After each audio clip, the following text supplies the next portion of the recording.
जी गुरु जी।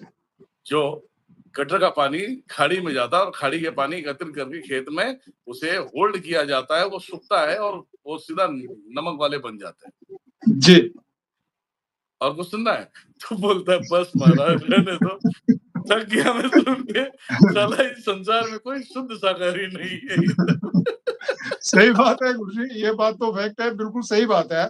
आजकल लोग गुरु जी इतनी चीजें खाते हैं, हम लोग भी खाते हैं, लेकिन हमें क्या मालूम गुरु जी, जो लोग व्यक्ति बाहर का खाता है उसको खुद ही नहीं मालूम गुरु जी उसमें क्या मिला हुआ है। जो मिलता है उसी को मैं खा रियल लेते हैं। कह दूं, मैं जी कभी नमक नहीं खाता। जी गुरु जी। मैं सेना नमक खाता हूं मैं। जी सेना नमक किसी गटर से नहीं बनता, जी इसकी गुरु भी जी। चट्टाने होते हैं, इसकी भी पहाड़ी होती है। जी जी ठीक गुरु है, जी।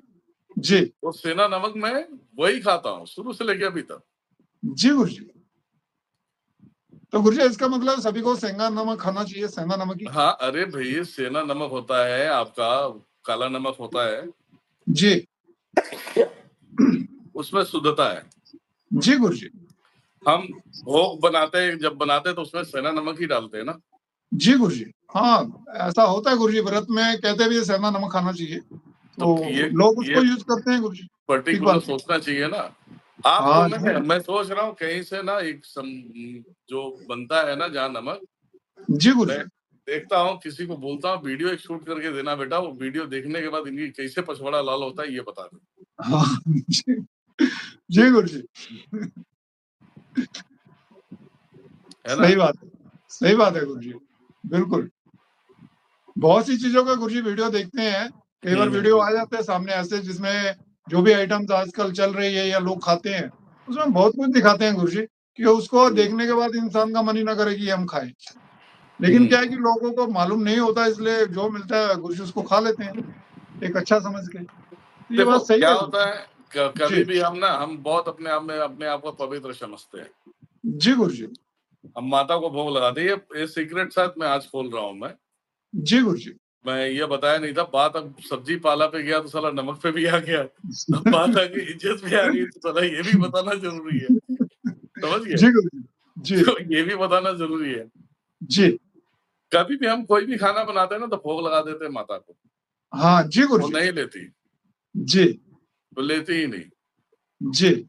एक बार आप हलवा बना दो, एक बार कोई सेवई बना दो, जी आप कुछ बना दो, ये एक बार स्वीकार कर लेगी, लेकिन खानों में जो अन्य बनाते हैं वो सोचते हैं कि बहुत बड़ा तीर मार दिया, तो नहीं लेगी। जी गुरु जी।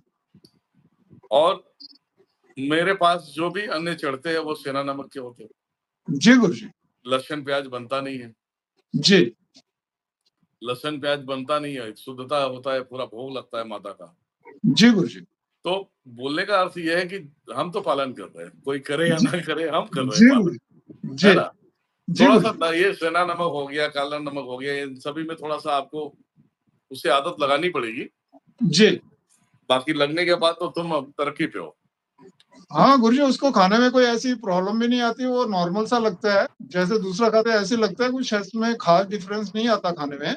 बाकी ये है कि गुरु जी जो बात आपने कही है ना, तो इसको सुनने के बाद गुरु जी बहुत से लोग हैं जो ऐसे भोग लगा रहे हैं या लगाते हैं, तो गुरु जी उनके लिए एक बहुत अच्छा मैसेज है कि अगर वो जैसे माता दुर्गा को, माँ को भोग लगाते हैं, तो वो सेंधा नमक का ही इस्तेमाल करके लगाए, तो उनको अरे गुरु जी हमारे आशीर्वाद भी हमारे अच्छा मिलेगा। भंडारे में हमारे भंडारे में सेना नमक ही डाला जाता है। हाँ जी गुरु जी, वहाँ तो गुरु जी यही यूज होता है, मैंने देखा है खुद भी।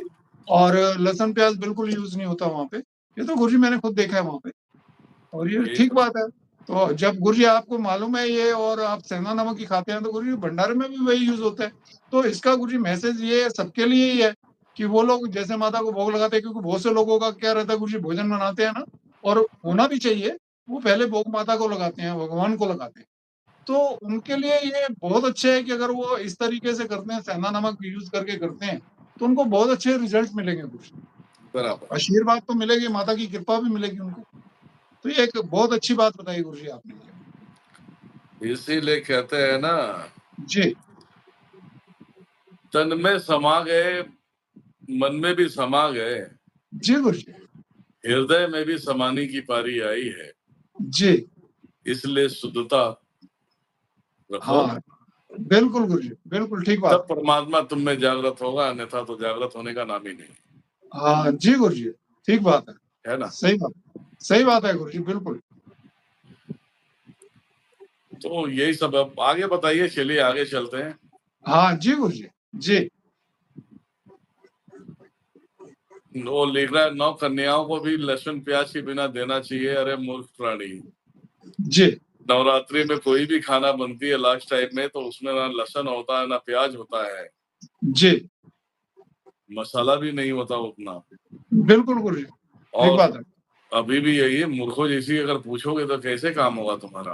हाँ जी गुरुजी, नवरात्रि है में ना? तो गुरुजी 9 कन्याओं को जब भोजन दिया जाता है, उसमें तो गुरुजी हलवा और खीर पूड़ी वगैरह ही रहते हैं। सब्जी तो हाँ, उसमें गुरुजी वैसे भी नहीं होती है, फल होते हैं। बराबर। तो ये उनका क्वेश्चन ही थोड़ा इस टाइप का था कि भोजन तो वैसे कराते नहीं है नवरात्रि में खासकर, और अगर ऐसा उसमें कराते भी हैं तो गुरुजी सेंधा नमक ही यूज होना चाहिए।